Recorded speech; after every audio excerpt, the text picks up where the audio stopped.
통일 네. 이런 것들의 어떤 격변이었던 거고 대한민국은 네. 그때 이러한 어떤 세계 정세의 격변의 시기에 냉전의 어떤 열점에 위치한 대한민국이 그 이 세계 정세 격변의 마지막 열차에 올라타고 중국 소련을 향한 거예요. 그게 노태우 대통령의 북방 정책. 북방 정책 그렇죠. 예. 그때 그걸 서동권 안기부장이 주도했다고. 네. 그리고 노태우 대통령이 심혈을 기울였고 물론 그내 반발자들이 수도 없었어요. 나중에 국회의원을 지낸 그때 총무처 장관 김용갑은 저 육사 17기 출신인데 네. 노태우가 자경화됐다고 장관직 사표를 내고 아. 양심선언하고 장관직에서 물러나 버리고 그다음에 노태우를 그 안기부와 그 군의 일각이 이제 물태우라고 부르면서 네. 공격하기 시작을 한 그 노태우마저도 흔들렸다고. 아. 그런 반대를 무릅쓰고 당시 청와대 김종희 외교안보 수석, 그다음에 김종희. 휘, 네. 그다음에 이제 안기부의 서동권 안기부장, 소동권 안기부장. 그다음에 이제 오자복 국방장관, 이런 정권의 순회 그룹들, 그다음에 통일부의 이홍구 국방장관, 저 통일부 장관, 그때 차관이 임동원. 아, 그때 차관이 임동원이었습니까? 그래서 그때 차관이 이제 남북 대화를 실무 역할을 총괄했고 이렇게 됐고 그때 서동권 안기부장의 그 의전 비서관이 저 서훈 안보 전 안보실장 지금 고발당한 국정원장 지냈고 그때 서동권 연결이 되는군요. 예, 그렇게 돼 있죠. 네. 그러니까 그 뿌리가 있군요. 이 저 김대중 노무현 문재인 대통령의 외교안보 자산을 키운 거는 노태우 대통령이 없었더라면 그러니까요. 그 햇볕 정책도 안 나왔고 김대중 대통령의 대북 정책이 나올 수가 없었어요. 어떻게 보면 저희 학교 다닐 때도 항상 그랬지만 그 전두환 노태우 항상 같이 엮이면서 신군부 내지는 군부 막 그런 거에 대한 12.12 포함해서 항상 그 군부 뭐 우리 학교 다닐 때 뭐 군부 타도부터 시작을 해서 군사 정권 이렇게 항상 묶여왔잖아요. 노태우 대통령은. 근데 이제 이 특히 외교 안보 북방 정책 이 부분에 대해서는 그러니까 그 이런 거 평가가 좀 다르긴 하더라고요. 약간씩. 예, 아니 많이 달라요. 그런데 네. 이런 부분은 뭐냐면 우리가 민주화 시대는 87년 이후라고 봐요. 그렇죠. 그런데 87년. 노태우는 92년에 끝나요. 그런데 왜 그러면 노태우 때도 민주화 시기라 그러냐면은 노태우 자신이 민주화 세력이 아니라 그렇죠. 그 압도적 다수의 민주화의 국민 여론에 밀려 위로부터의 수동혁명을 했다. 그렇죠. 그 직선제도 그 받아줄 수밖에 없었고. 수동혁명을 했다. 네. 직선제 그다음에 50 청문회, 청문회. 네. 광주 청문회, 그렇죠. 그다음에 저 12.12 단죄. 그건 이제 나중에 김영삼 대통령이 했지만은 네. 이런 걸 통해 가지고 언론의 민주화, 그다음에 맞습니다. 그 노동, 교육 네. 이런 부분에서 일대 그 민주화 자유화 조치들이 이제 시작이 된 게 우리가 동구권 변하듯이 변한 거예요. 그러니까요. 네. 그러면서 우리가 드디어 자유가 넘치는 그런 어떤 민주주의에 대한 어떤 희망을 가지고 새로운 대한민국을 건설해 나갔던 것이고 그거는 국제 정세 변화에 대한민국은 막차를 올라타고 네. 이제 그 변화의 기회를 움켜쥔 거다. 그러니까 냉전 격변 시대 완전 그때 고르바초프와 함께 그 전 세계적인 어떤 그런 그 격변의 시대에 대한민국이 예. 노태우 대통령이 그리고 외교안보 라인이 거기에 맞춰서 적극적으로 또 움직였다 볼 수 있겠군요. 예. 그러니까 이런 부분들은 그 우리가 냉전이라는 철의 장막 지구의 반대편은 우리는 완전히 외계 세상이었던 거예요. 그렇죠. 네. 중국 소련 북한 완전히 외계 네, 세상이에요. 네. 그들 공산권의 나라에 책을 봐도 안 되고 네, 그랬죠. 방송을 들어도 안 되고 저희 학교 다닐 때 그랬습니다. 모든 게 불법인 세상. 맞아요. 네. 그다음에 술 마시다가 야 뭐 공산주의는 똑같이 잘 사는 거 아니야? 다 같이 평등한 거 아니야? 이 말 했다고 잡혀가던 세상. 맞아요. 이런 세상을 냉전이라 그러는 겁니다. 정부권, 그런 네, 세상에서 네. 85년에 집권한 고르바초프가 이 소련 체제에서의 어떤 그 글라스노스트 개방, 페레스트로이카 개혁, 개방과 개혁을 쌍도마차로 하고 국가의 이익이 아니라 글로벌한 전 지구적 이익에 복무하는 나라를 만들었다고 했을 때 이게 도대체 충격이 맞습니다. 네. 그때 개혁 개방이라는 그 도대체 보통 충격이냐고.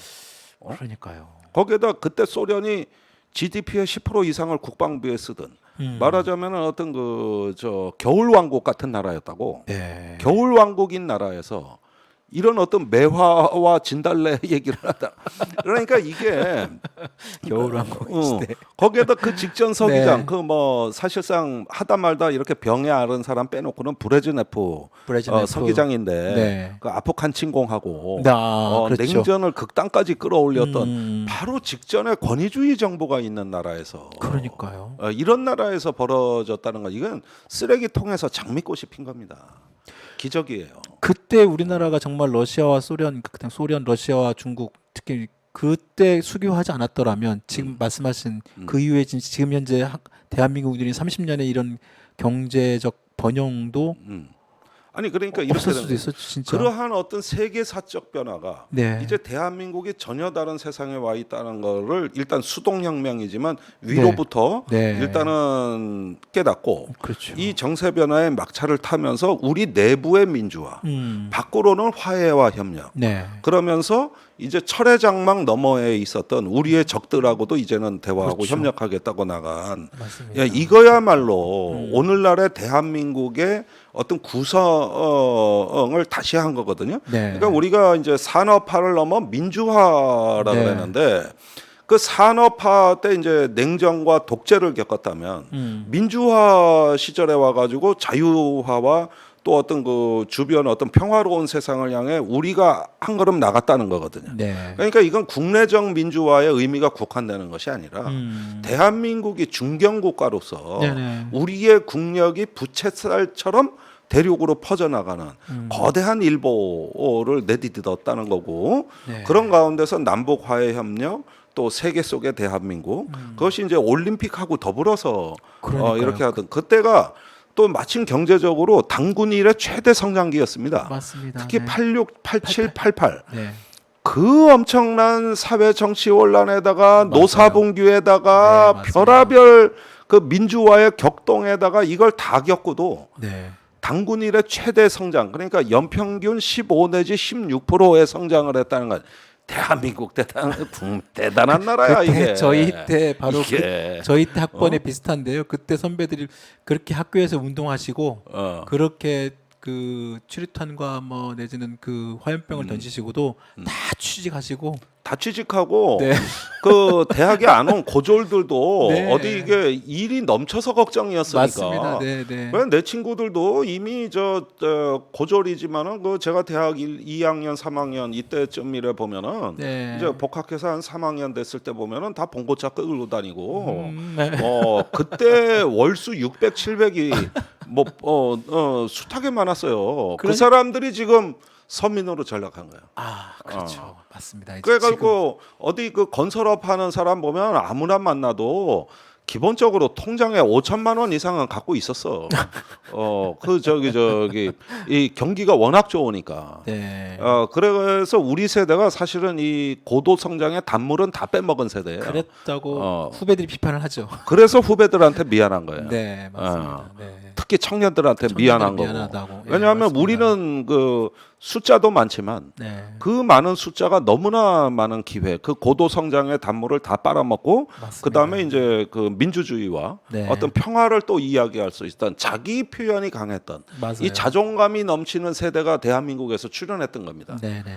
그런데 이제 지들끼리만 잘 살고 그 다음 세대에 대해 가지고 지옥을 만들어놨다는 이 원죄가 있는 것이죠. 맞습니다. 네. 그래서 저는 고르바초프의 죽음은 충분히 우리가 지금 어떤 그 지난 30년의 그 세상을 네. 기리는 어떤 하나의 그 마지막 어떤 그 상징이자 어떤 우리에게는 정신적인 지주였다. 이렇게 평화 협정 이후로 3년을 못 버틴 20세기 지도자들에 비해서 한국의 햇볕 정책은 유일하게 김대중 5년과 노무현 5년 10년이 갔던 유일한 20세기의 평화 정책이고 맞습니다. 21세기의 첫 번째 평화 정책이었습니다. 그게 남북 화해 협력 남북 화해 정책이었던. 협력. 예. 이때 잘 됐더라면 그때 이때 잘 됐더라면 맞습니다. 네. 예. 김대중 노무현 대통령의 그 평화의 그 햇볕 정책의 가장 기본도 노태우 남북 기본 합의서가 바탕이 됐던 거 거기서 나온 아니겠습니까? 거죠. 거기서 예. 나온 거죠. 예. 그러니까 그거에서 연장이죠. 연장에서 그때 이제 임동원 통일부 차관. 차관이 이렇게 했던 예. 것이고요. 물론 노태우 말기에도 그건 있었습니다. 당시에 안기부의 훈령 조작 사건이라고 해서 남북 이산가족 합의를 안기부 공작으로 파탄을 몰아넣고 그다음에 팀 스프리트 훈련 재개를 대통령 재가를 안 받고 국방부가 일방적으로 발표해 버리거든요. 그런 때가 그게 있었습니까? 1992년입니다. 아이고. 완전히 대통령을 개무시하고 냉전 세력들이 거의 반 쿠데타를 일으킨 거거든요. 와, 네. 그거에 맞서다 임동원 그때 차관이 혼난 거지. 아 그렇군요. 예. 그때 그럼 아까 말씀하신 그걸 DJ가 눈여겨보고 나중에 픽업한 거지. 아 그렇군요. 예. 그럼 그때 아까 말씀하신 그 오자복 국방부 장관이 아니었 다 물러났을 때. 그때 물러나고 그 뒤에는 이종구 국방장관인데 요놈이 아주 죄송합니다. 아주 완전 또 아주 그, 수구적인 수구. 하나의 수계. 그렇군요. 그렇게 된 겁니다. 전형적인 또 그 보수 완전 그러니까 말년에 거꾸로 들어간 거예요. 말년에 그게 김영삼 5년의 암흑의 시대. 그 남북이 이제 그 불바다 위기까지 해가지고 아주 암흑의 시대 5년을 보내게 된 게 노태우 말년의 시작이 된 거고. 그렇군요. 그러나 역사는 가끔 굽이칠 때는 있어도 결국은 강물은 바다를 향하게 그렇죠. 마련입니다. 네. 그것이 어쨌든지 간에 뿌려놓은 씨앗이 있었기 때문에 이제 김대중 대통령 시절에 와서 대북 화해 협력 정책이 결실을 맺게 된 것이죠. 맞습니다. 네.